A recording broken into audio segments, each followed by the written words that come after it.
어떤 현실 속에서라도 용기를 가지고 살아가길 원합니다. 모든 유혹 앞에서 하나님만이 우리의 전부임을 정직하게 고백하길 원합니다. 다 함께 사도신경으로 우리의 신앙을 고백하겠습니다. 전능하사 천지를 만드신 하나님 아버지를 내가 믿사오며 그 외아들 우리 주 예수 그리스도를 믿사오니 이는 성령으로 잉태하사 동정녀 마리아에게 나시고 본디오 빌라도에게 고난을 받으사 십자가에 못 박혀 죽으시고 장사한 지 사흘 만에 죽은 자 가운데서 다시 살아나시며 하늘에 오르사 전능하신 하나님 우편에 앉아 계시다가 저리로서 산자와 죽은 자를 심판하러 오시리라. 성령을 믿사오며 거룩한 공예와 성도가 서로 교통하는 것과 죄를 사하여 주시는 것과 몸이 다시 사는 것과 영원히 사는 것을 믿사옵나이다. 아멘.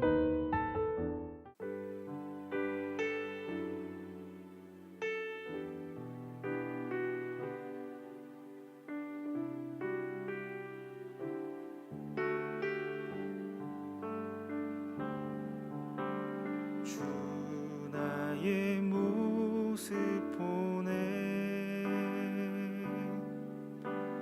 상한 나의 맘 보시네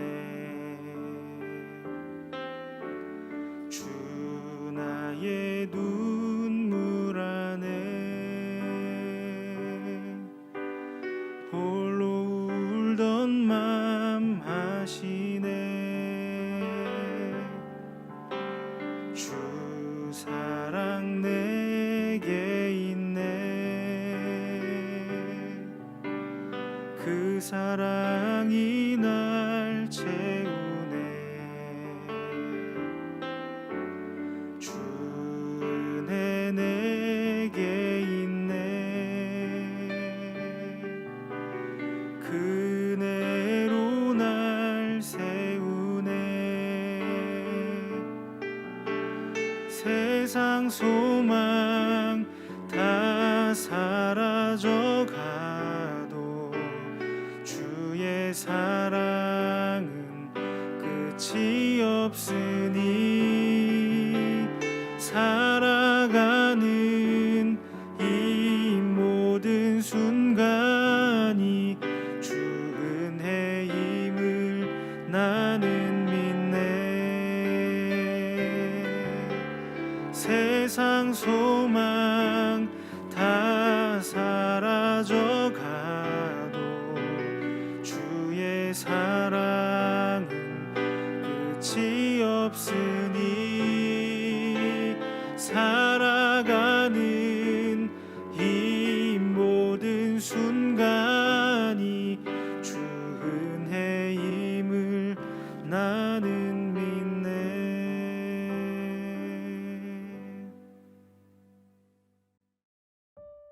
오늘 우리가 함께 나눌 말씀은 예레미야 52장 24절에서 34절 말씀입니다.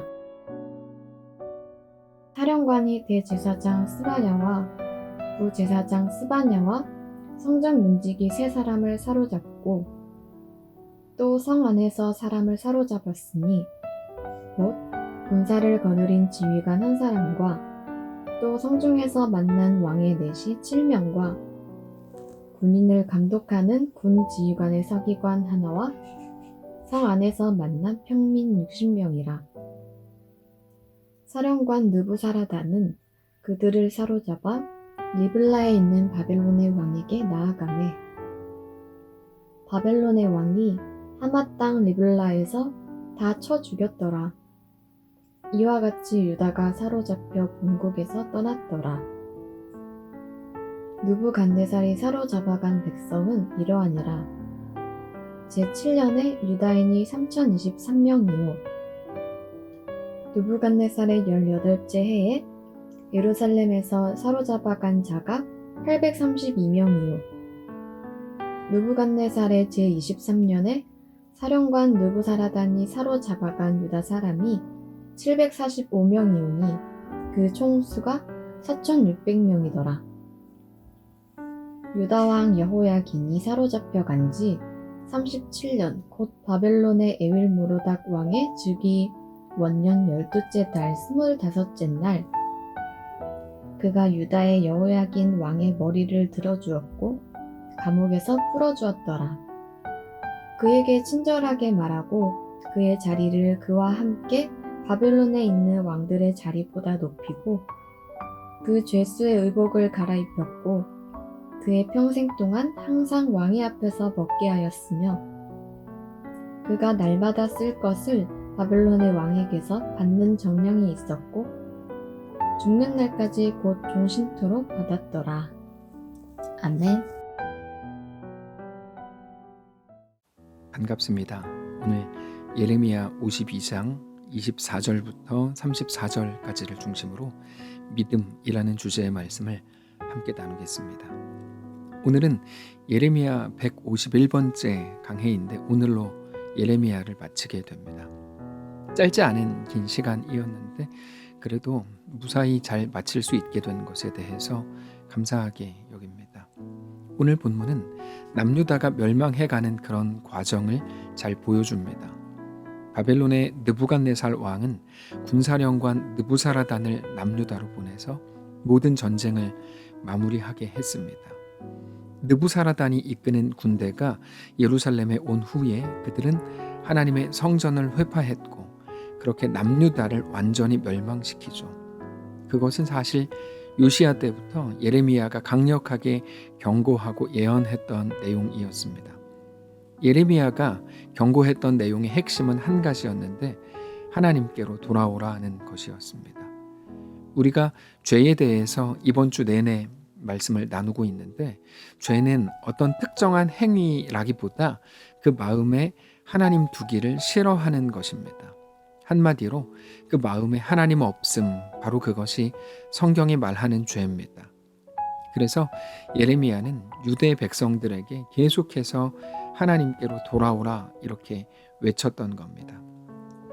그럼에도 그들은 하나님의 백성이 아니라 자기들의 눈에 보이는 소망을 찾아다녔습니다. 이 땅 백성으로 하나님을 믿지 않는 다른 민족들과 똑같은 방식으로 그렇게 살아가고 싶어 했던 것으로 보입니다. 그 눈에 보이는 것이라는 게 이방 신일 때도 있었고 애굽일 때도 있었고 돈이나 국방력 이런 것들이 그들에게 있어서의 소망일 때가 많습니다. 그러나 소망은 곧 하나님이십니다. 그래서 우리의 유일한 소망이 하나님이시라고 우리가 늘 외치는 거죠. 누가 무엇을 소망 삼는가 라는 것을 다른 말로 하면 그의 하나님은 누구라고 믿는가 라는 말과 같은 겁니다. 그렇게 볼 때 이스라엘 백성들은 하나님이 아닌 눈에 보이는 것들을 하나님으로 여기고 살았던 거죠. 생명이신 하나님으로부터 그들이 스스로 떨어져 나가려고 애쓴 결과이기도 합니다. 물론 하나님께서는 있는 그대로 다 감당하도록 두시지 않고 그들을 새롭게 하십니다. 그게 바벨론 포로였다고 말씀을 드렸죠. 그럴 게 아니었다면 거기에서 바벨론에 의해 다 죽이면 될 일이었습니다. 그러나 하나님은 그렇게 하시지 않고 바벨론 포로로 끌려가게 하십니다. 근데 오늘 본문에는 바벨론으로 끌려가기 전의 내용이 소개되어 나옵니다. 24절입니다. 사령관이 대제사장 스라야와 부제사장 스바냐와 성전 문지기 3사람을 사로잡고 또 성 안에서 사람을 사로잡으니 곧 군사를 거느린 지휘관 1사람과 또 성중에서 만난 왕의 내시 7명과 군인을 감독하는 군 지휘관의 서기관 하나와 성 안에서 만난 평민 60명이라. 사령관은 느부사라단을 일컫는 겁니다. 느부사라단이 대제사장과 부제사장과 성전 문지기를 사로잡았고 또 성 안에 있는 사람들을 사로잡았습니다. 성 안에 있는 사람들은 군사를 거느린 지휘관과 왕의 내시 7명과 군 지휘관의 서기관 하나와 성 안에서 만난 평민 60명이었다. 이렇게 기록을 합니다. 느부사라단이 그들을 느부갓네살 왕에게 끌고 갔죠. 왕은 그들을 죽이라고 명령합니다. 결국에 그들은 사실상 처형당하기 위해서 끌려간 거죠. 26절을 보시면 사령관 느부사라단은 그들을 사로잡아 림나에 있는 바벨론의 왕에게 나아가매 바벨론의 왕이 하맛 땅 림나에서 다 쳐 죽였더라. 이와 같이 유다가 사로잡혀 본국에서 떠났더라. 그러면서 이번에는 사로잡혀간 백성들도 있었다. 이렇게 기록되어 있습니다. 28절입니다. 느부갓네살이 사로잡아간 백성은 이러하니라. 제7년에 유다인이 3023명이요 느부갓네살의 18째 해에 예루살렘에서 사로잡아간 자가 832명이요 느부갓네살의 제23년에 사령관 느부사라단이 사로잡아간 유다 사람이 745명이니 그 총수가 4600명이었더라. 3023명에 830명에 745명 약 4600명 정도가 되는데 거기에 어린아이와 아내들까지 합치면 약 15,000명에서 2만 명 정도가 되었을 것으로 보입니다. 물론 바벨론으로 가다가 길에서 죽은 사람들도 여럿 있었겠죠. 근데 그들은 나중에 다시 돌아와서 성전을 재건하고 이스라엘의 새로운 미래를 여는 그런 역할을 하게 되는 사람들입니다. 우리가 주목해야 되는 건 바로 이 사람들입니다. 잡혀 죽고 혹은 다 포로로 끌려갔지만 남겨진 자들, 얼마 전에 예레미야를 다룰 때 그 부분에 대해서도 나누었지만 그 부분들이 중요한 핵심이 아니고 사로잡혀간 자들, 그들이 핵심인 거죠. 노아의 방주와 똑같습니다. 거기에 들어간 소수의 동물들과 소수의 노아의 가족들이 홍수가 끝난 후에 다시금 새로운 역사를 쓰게 되는 거죠. 그러니까 우리는 어떻습니까? 우리가 모든 역사를 알기 때문에 안 끌려가려고 버티지 말고 순순히 포로로 끌려가라 라고 말씀하신 하나님의 말씀이 어떤 의미인지 잘 알고 있습니다. 그러나 그들은 우리처럼 모든 걸 알진 않죠. 물론 모든 이야기를 들었습니다. 그러나 그들의 현실이라고 하는 건 너무 만만치 않았기 때문에 그들은 끝까지 끌려가지 않으려고 발버둥을 치더라는 겁니다. 자, 잘 생각해 보십시오. 하나님이 우리에게 모든 일들을 미리 가르쳐 주셔야 됩니까? 우리에게 어떤 일들이 일어나는데 그 이후에 어떤 일이 있을 거고 그러니까 너는 이렇게 해라 가르쳐 주셔야 됩니까? 물론 예레미야 때는 가르쳐 주셨습니다. 그래서 회개하라고도 하셨고 순순히 끌려가라고도 하셨습니다. 그러면 거기에서 잘 세워졌다가 다시 돌아오게 될 거라고 말씀을 주셨습니다. 그러나 그들은 듣지 않았죠. 자기들의 눈에 보이는 현실이 하나님의 말씀과 달랐기 때문이고 자기들에게 느껴지는 그 느낌이 말씀과 달랐기 때문입니다. 우리는 다를까요? 우리도 똑같습니다. 하나님께서 끊임없이 말씀을 주십니다. 돌이키라고 말씀하시고 세상에는 소망이 없고 오직 하나님만 우리에게 유일한 소망이라고 말씀하십니다. 근데 우리는 자신이 없어요. 내가 내 앞에 있는 것을 포기하고 하나님의 말씀을 붙들면 과연 내가 정말 살 수 있을까? 이런 생각을 합니다. 그래서 하나님의 말씀에 순종하지 못합니다. 계산하게 되고 인색하게 되죠. 꼼수를 부리게 됩니다. 그래서 성경이 우리에게 항상 믿음을 요구하시는 겁니다. 믿음을 요구하시는 이유는 우리에게 하나님의 뜻을 말씀하심에도 불구하고 하나님의 말씀은 우리 눈에 보이지 않고 우리 손에 잡히지 않고 우리 마음으로 느껴지지 않기 때문입니다. 근데 그게 하나님의 말씀의 특징입니다. 여러분 이게 너무너무 중요한데요. 하나님의 말씀의 특징이 있습니다. 보이지 않고 손에 잡히지 않는 것 같고 느껴지지 않는다는 것입니다. 그래서 믿음이 아니고서는 우리는 한 발자국도 하나님의 말씀으로 나아갈 수 없는 겁니다. 그러나 사랑하는 성도 여러분, 오직 하나님의 말씀이 우리에게 가장 완전한 것임을 믿으시기 바랍니다. 오직 하나님의 말씀이 우리에게 완전하게 성취될 겁니다. 세상은 모두 무너지고 우리가 믿고 의지하던 모든 것들이 우리를 실망시키겠지만 오직 하나님의 말씀만 우리에게 가장 신실하고 영원할 것을 믿으시기 바랍니다. 그게 오늘 본문에서 이렇게 나옵니다. 31절입니다. 유다 왕 여호야긴이 사로잡혀간 지 37년 곧 바벨론의 에윌므로닥 왕의 즉위 원년 12째 달 25째 날 그가 유다의 여호야긴 왕의 머리를 들어주었고 감옥에서 풀어주었더라.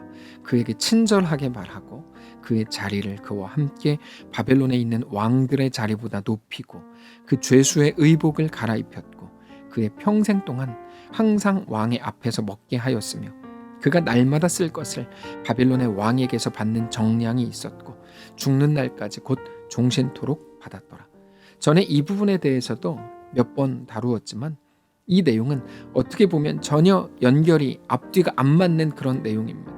이스라엘 백성들이 죄를 지었고 하나님을 떠나서 그래서 그들이 바벨론에게 졌고 대부분은 죽었고 상당수가 포로로 끌려갔습니다. 포로로 끌려간 이후에도 굉장히 고통스러운 나날들이 이어졌을 겁니다. 여기까지가 전혀 무리 없이 우리가 따라갈 수 있는 논리적 맥락인데 갑자기 여호야긴 이야기가 나오더라는 거죠. 그것도 끌려간 지 37년 만에 있었던 일입니다. 뭐를 말씀하시는 걸까요? 세상이 우리의 맥락대로 흐르지 않는다는 겁니다. 하나님이 주인이시기 때문이죠. 그래서 우리는 예측 가능한 일들을 기대하지만 하나님 나라는 예측 가능한 방식으로 이루어지지 않고 다만 하나님의 말씀으로 이루어진다는 것을 기억해야 되는 것입니다. 하나님의 창조가 그렇죠. 흙으로 사람을 만드시고 말씀으로 들짐승과 나무와 풀을 만드세요. 얼마나 창의적입니까? 하나님의 방식은 언제나 우리의 상상력을 뛰어넘습니다. 그런데도 우리는 기도라는 이름으로 너무 자주 하나님을 우리의 지식 안에 가두려고 합니다. 거기에 머물러 달라고 때를 씁니다. 그리고 내 생각과 다르게 일어나는 일들을 보면서 실망하고 하나님을 떠나버리겠다고 협박을 하기도 합니다. 그러나 성도 여러분, 우리 하나님이 어떤 분이신지 오늘 말씀을 통해 아니 매일의 말씀을 통해 확인하시기를 바랍니다. 우리의 지혜와 우리 지식과 우리 맥락대로 하나님은 행하시지 않습니다. 하나님은 우리의 생각에 갇혀 계시지 않습니다. 다만 오늘 본문에서 여호야긴에게 행하신 우리 하나님의 완전하심이 우리의 삶에도 가득 임하시기를 축복합니다. 말씀을 붙들고 우리의 삶의 현장에서 기다리시고 기대하시고 하나님을 믿으심으로 거기 서시기를 바랍니다.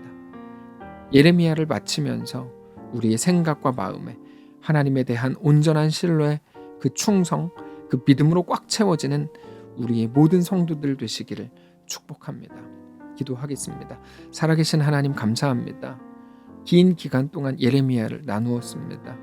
이 말씀이 오늘 우리에게 주시는 말씀인 것으로 깨달아 인정하고 그 앞에 엎드려 하나님만 우리 왕이신 것으로 인하여 만족하는 우리의 삶이 되게 하옵소서.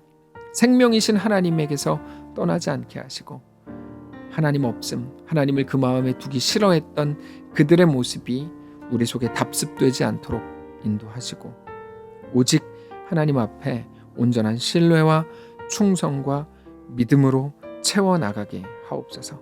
우리 주인 되신 살아계신 예수님의 이름으로 기도합니다. 아멘. 사랑하는 성도 여러분, 하나님께서 오늘 하루를 우리에게 허락하셨습니다. 믿음을 가지고 주님께 나아가시기를 바라고 어떤 형편이든지 눈앞에 무엇이 보이든지 하나님 말씀이 느껴지지 않는 그 순간이라고 하더라도 가장 신실하신 우리 하나님을 붙들고 하나님 말씀 안에 거하여 결국 승리를 이루는 귀한 주의 백성들 되시기를 축복합니다.